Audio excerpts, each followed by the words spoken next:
Hello again, Roy.RealEstate here with Coldwell Banker Legacy in San Angelo.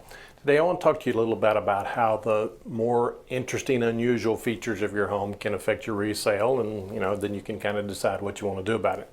What brought this up is we had toured some homes in our office a week or so ago, and one of them's a builder building houses in Bentwood, really nice higher-end houses. And the builder has a real flair for design, and there were some really unique design features. They had one under contract that had substantial amounts of purple paint on the walls inside.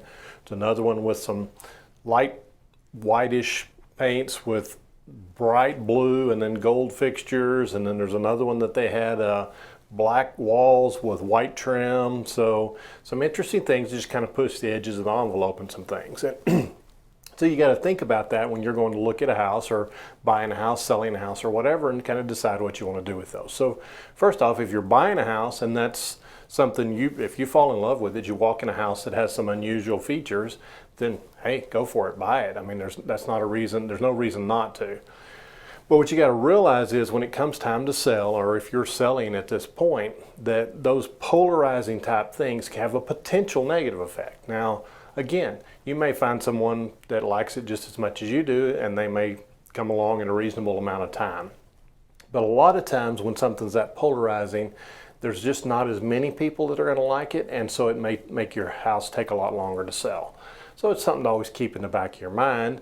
You have it as you're buying a home, you have a thought in mind of how long you're going to be in that home, whether it's going to be 2 years, 5 years, 20 years, 60 years. So that affects it too. I mean, if you think you're going to be in the home 30 or 40 years, who cares what the paint colors are like today? Styles and things are going to change over time anyway. It doesn't matter. So do what you like. The same thing with, if your kids want a pink and purple bedroom, paint it pink and purple for them. That's fine. I would suggest when you get ready to sell that you paint it a more neutral color. That will help it sell quicker. You'll offend less people, honestly, or less people will be turned off by it. But again, if that's what makes your kids happy, they enjoy having that room for a year or two till they want a different color, bright blue or whatever the color is next, that's great. I mean, it's a home. That's what you want to make it your home. And paint particularly is really easy to fix. It's relatively inexpensive to repaint walls and stuff. One of the things you see nowadays is the modern trend is a lot of the grays and stuff like that and less of the earth tones. And they're actually, I like them. They're fairly attractive, but I just wonder long term how that's going to happen. I mean, what's going to happen with that? If that's going to be a trend that turns a different direction.